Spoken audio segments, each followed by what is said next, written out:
Like most drummers, I want faster hands and the ability to blaze around the kit like Dennis Chambers, Virgil Donati, Tony Williams, and I'm willing to bet you do too. Last week I was on vacation in Mexico. While I was there, I rediscovered an exercise that increased my hand speed by 10 beats per minute in just 6 minutes. And I'm gonna share it with you. But first, I wanna say two things. One, I don't have very fast hands to begin with. So if you already have above average hand speed, I don't expect this exercise to give you the same drastic results it gave me. Two, I know most of you are only interested in that exercise, but I'm also going to talk about important concepts to consider when going down the rabbit hole of hand speed. I'm not going to lecture you about how hand speed is not the most important thing to consider when being a good drummer, because let's face it, when used tastefully, a single stroke roll around the kit can be so impactful.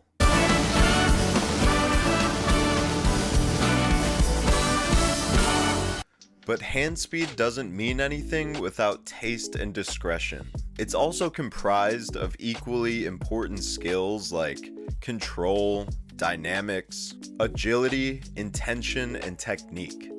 These need as much as attention as building up just the sheer hand speed.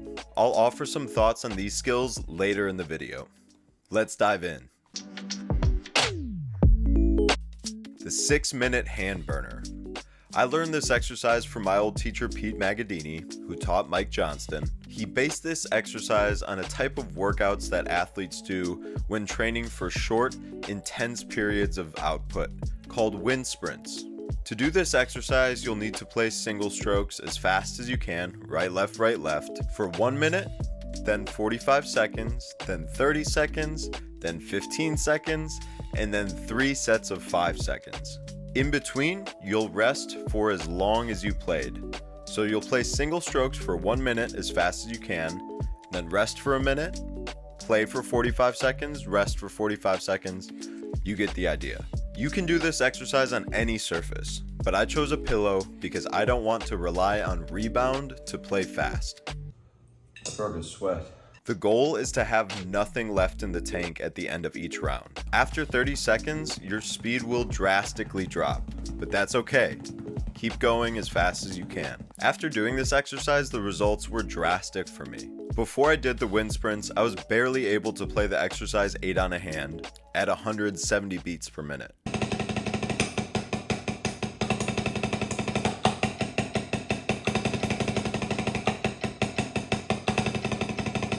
After the wind sprints, I was able to comfortably play 8 on a hand at 180 beats per minute. Let's try 180.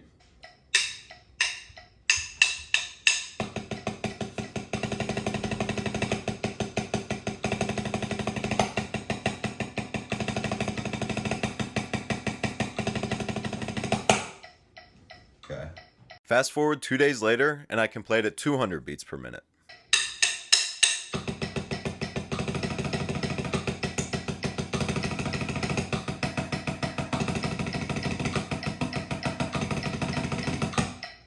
Almost. To be fair, I wasn't warmed up at all when I tested my initial 16th note limit, but even if this is just a good warm-up before gigs, I'll take it. And I'm sure if I do this every day, I'll see long-lasting increases after a few weeks. Although my speed increased, you'll notice the sound is uneven between my two hands, and my beating spots are all over the place. Don't worry, I'm very aware, and I'll talk about this on day 4 and what I did to correct it. Give the wind sprint exercise a shot and let me know in the comments if you saw any improvement in your hand speed. Yo, quick plug from Mexico. I made a free ebook for you called The Fit Drummer. Elevate your drumming through exercise and awareness. Grab it at the link below. It's full of over 100 bodyweight exercises, stretches, kettlebell movements. You'll dig it, so download it at the link below. It's free. Check it out.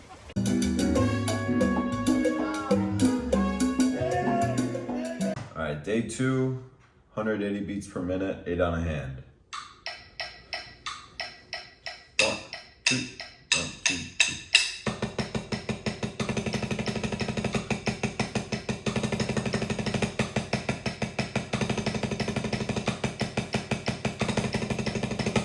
8 on a hand at 190 beats per minute. 1.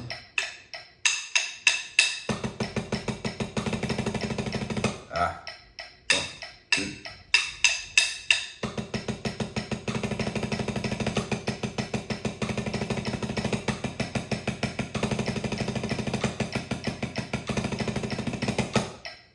Close.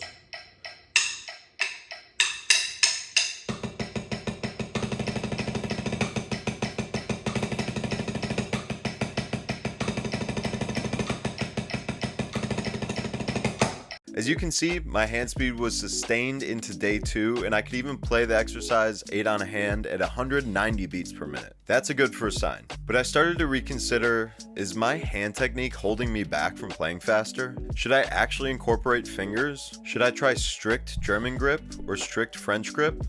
Should I try this like caveman grip thing I just figured out, with my pad of the thumb not even touching the stick? I've been playing drums for almost 20 years now, and every few years I totally rethink my hand technique and feel as if I'm a complete beginner again. Something that makes me feel a little better about this uncertainty is that with all the great drummers in the world, they can't even arrive on what they consider the quote right technique. Some use traditional grip, some use their fingers, some have their fulcrum in the back of their hand. Everyone has a different opinion. My best advice in this arena is to use what works best for you. What kind of gigs are you playing? What kind of music are you playing? Are you in a setting where you have to play loud around low tuned toms? Are you playing in small clubs? Are you playing jazz music where the toms are tuned higher so you can use rebound and play double stroke rolls on them easily? Does your setup only consist of a kick, snare, hi-hat, and ride cymbal? All of these things matter when determining how you want to develop your hand technique. I want to be as versatile as possible and play fast around all surfaces, no matter the kind of rebound I'm getting back or if I have to play loud or soft, but I also don't want to waste unnecessary energy. So I think eventually I'll need to incorporate some more finger technique, but more on that later. Anyways, day 2 was taking a step back to reevaluate my technique and question my basic assumptions. On to day 3.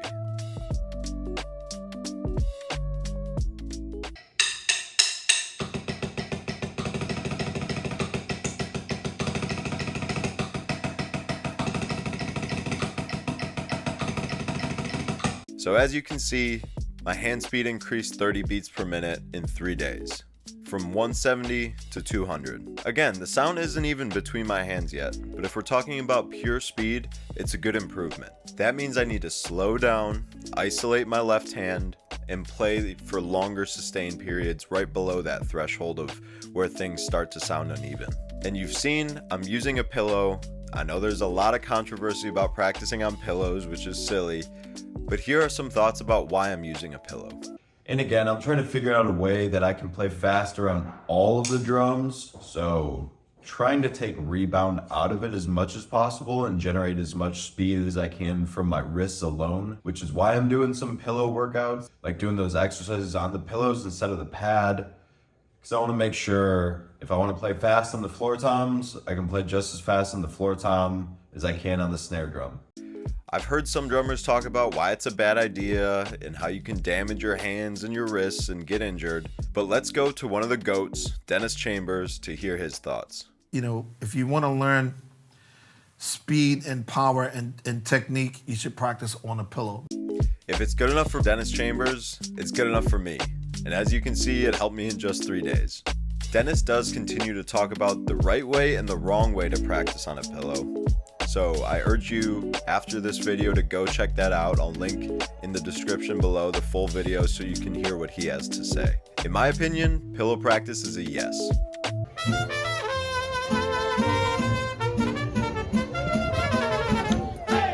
Day 4 was about reviewing my left hand technique and accuracy. I actually used an app to slow down footage from the past few days to see any small differences in details between my right and left hand, and slowed down and made some adjustments.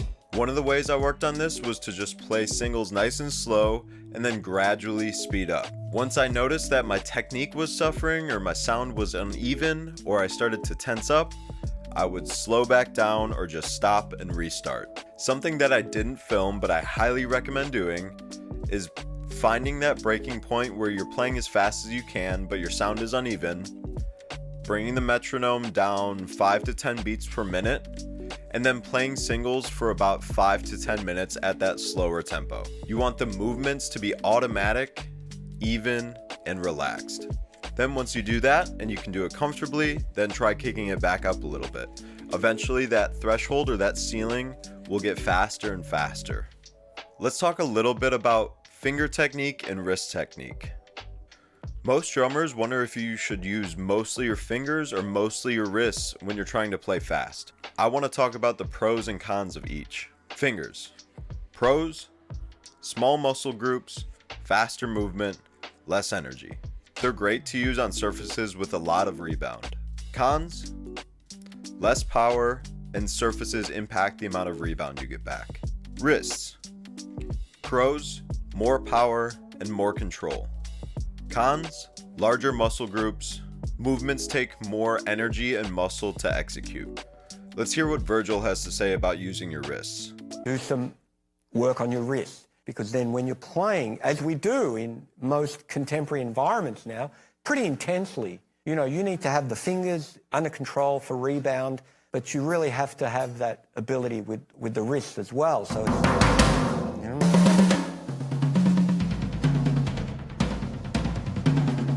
there's no fingers there at all. So when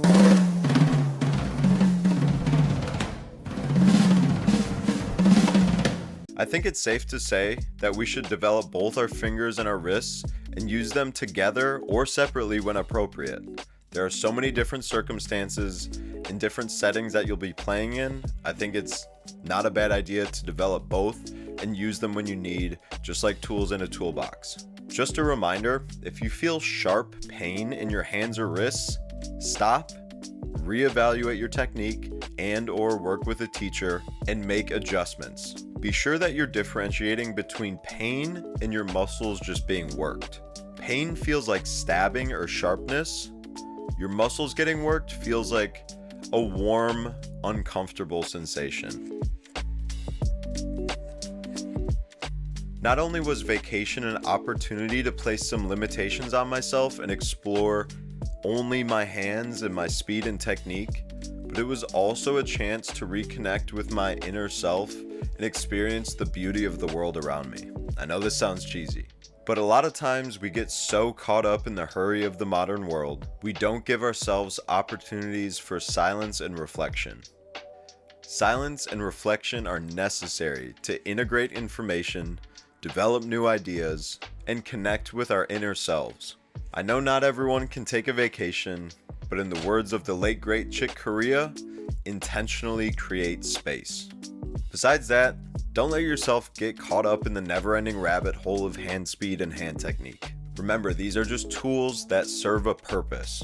That purpose should be to play what you hear and feel in your body and mind. If you want a few general principles I learned about developing hand speed and technique, here's what I'd summarize after the past few days and almost 20 years of my drumming journey. Number 1, progress gradually to avoid injury. Number 2, hand technique is just utilizing a combination of your fingers and your wrists to play the drums in the most efficient way possible without hurting yourself. Work them separately, then together. Number 3, don't spend too much time on developing hand speed, especially if you aren't comfortable with the more important fundamentals of playing the drums, like keeping good time, playing clean, having a great feel, etc. Speed is just icing on the cake. Number 4, practicing with pillows the right way can be beneficial. Number 5, hand speed means nothing without dynamics, control, accuracy, agility, and taste. So that's it. I hope you enjoyed this video. If you did, please consider sharing and subscribing. Just a reminder, I made a free ebook to elevate your drumming by strengthening your mind and body connection through exercise. Get that in the description below. Lastly, if you want to stay updated with new podcast episodes, new YouTube videos, new ebooks, all that good stuff, please subscribe to my newsletter In the Groove. You can also find that in a link in the description below. No spam, I promise. I don't even have any paid content. Just resources to help you on your drumming journey. Have a great day, and I'll talk to you soon. Peace.